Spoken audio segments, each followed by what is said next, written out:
Hello friends, welcome back. आज जो मैं आपसे जो टॉपिक डिस्कस करूंगा वो बड़ा हॉट टॉपिक है आज की डेट में। आप सबको मालूम है कि महाराष्ट्र में आज की डेट में एक बहुत बड़ी डिबेट है कुछ चीज़ों को लेकर। मेरे कुछ फ्रेंड्स हैं, कुछ मेरे क्लाइंट्स हैं जो पॉलिटिक्स में हैं, पॉलिटिशियंस हैं। मेरे जो दूसरे जो फ्रेंड्स हैं सर्कल में जो हैं, जो मेरे क्लाइंट्स भी हैं, उनकी बहुत क्यूरियोसिटी है इन चीज़ों को जानने के लिए। वो जानना चाहते हैं कि महाराष्ट्र में आने वाले टाइम में क्या होने वाला है। फ्रेंड्स, अगर आपको याद होगा तो मैंने एक वीडियो शूट किया था मार्च में, जब महाराष्ट्र में गवर्नमेंट फॉर्म हुई थी। उस ओथ सेरेमनी का मैंने एक चार्ट बनाया था और मैंने वो चार्ट के हिसाब से एक एनालिसिस किया था मैंने कि जून जुलाई के बाद इस अलायंस में कुछ ना कुछ प्रॉब्लम आएंगी और वो प्रॉब्लम्स आपके सामने हैं। वो चार्ट तो मैं डिस्कस नहीं करूंगा, वो मेरा एक वीडियो है मार्च में, अगर आपने अभी नहीं देखा तो उसको आप देख सकते हैं। आज का जो मैं मेन सब्जेक्ट मेरा है, जो मैं आपसे बात करने वाला हूँ, और जो काफ़ी जो मेरे फ्रेंड्स हैं मेनली जो पॉलिटिक्स के अंदर हैं, तो मेरे कुछ क्लाइंट्स हैं जो पॉलिटिशियंस हैं, उनकी इच्छा थी जानने के लिए कि व्हाट्स नेक्स्ट, महाराष्ट्र में क्या होने वाला है। तो फ्रेंड्स, आज मैं एनालिसिस करूँगा मिस्टर उद्धव ठाकरे के चार्ट के बारे में, आपसे बात करने वाला हूँ। इसी साल उन्होंने इलेक्शन जीता, चीफ मिनिस्टर बने मार्च में, और आज सितंबर चल रहा है। 6 महीने में के ऐसी पोजीशन क्या चेंज होगी उनके चार्ट में जो उनको ये प्रॉब्लम फेस करनी पड़ रही है। उनके चार्ट की बात करूं तो उनके एक वर्गो असेंडेंट है, और वर्गो असेंडेंट का जो लॉर्ड मर्करी है वो 10th हाउस में वेल प्लेस्ड है। एक बड़ा स्ट्रॉन्ग लगन है उनका। उनकी जुपिटर में वीनस की अंतर्दशा चल रही है। अगर जुपिटर की महादशा है और वीनस की भुक्ति चल रही है उनकी, ये टाइम उनका बहुत पहले से ही चल रहा है। जब उन्होंने इलेक्शन जीते तब भी वीनस की भुक्ति थी। वीनस D1 चार्ट के अंदर वेल प्लेस्ड है, और D9 चार्ट में भी जो वीनस हैं वो धनु नमांश में है, जो उनका D1 के अंदर 4th हाउस है। तो उसने एक पोजीशन दे दी, वीनस की भुक्ति ने उनको CM महाराष्ट्र का बना दिया, एक थ्रोन दे दिया, एक गद्दी दे दी उनको। जो वीनस की भुक्ति अभी चलने वाली है वो मई 2022 तक रहेगी। तो दशा भी वही है, भुक्ति भी वही है, ये अंतरा बदल गया। अगर हम दशा पीरियड के सीक्वेंस की बात करें तो दशा, भुक्ति, अंतरा। अंतरदशा उनकी राहु की चल रही है। राहु उनके 12th हाउस में मून के साथ बैठे हुए हैं। राहु मून कंजंक्शन एक ग्रहण योग बनाता है जो 12th हाउस में अच्छा नहीं है, अच्छा नहीं माना जाता है। और राहु की अंतरदशा मतलब कि राहु मून के साथ है, तो राहु ने पहले मून के रिजल्ट देने हैं। तो ये बड़ा डिप्रेशन वाला टाइम है उनके लिए।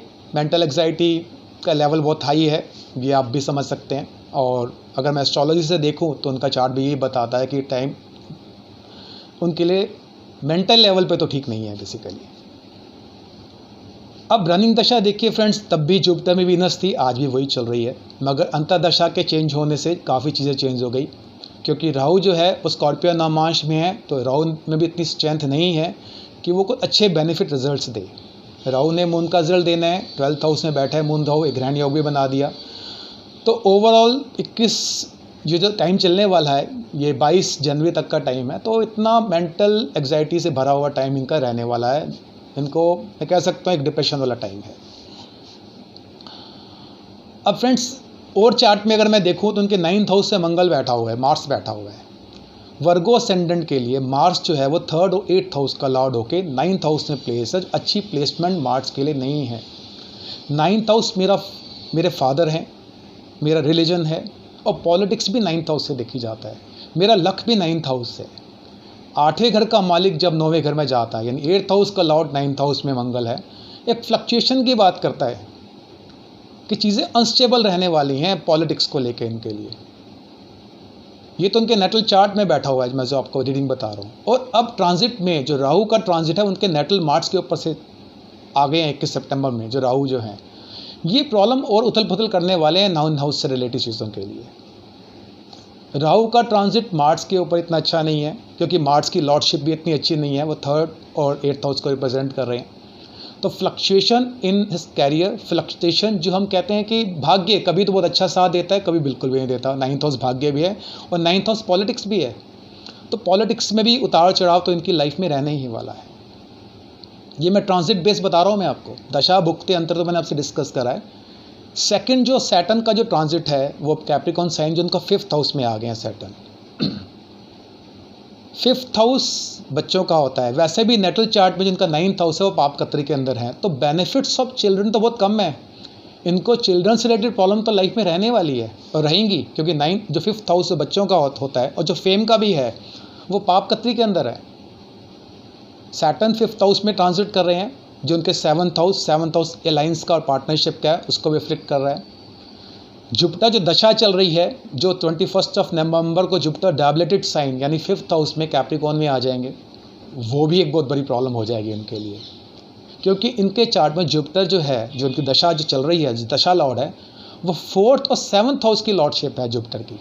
4th हाउस होता है गद्दी का, थ्रोन का, इनर हैप्पीनेस का, फैमिली का, पब्लिक का, और जो 7th हाउस होता है वो अलायंस है, पार्टनरशिप है।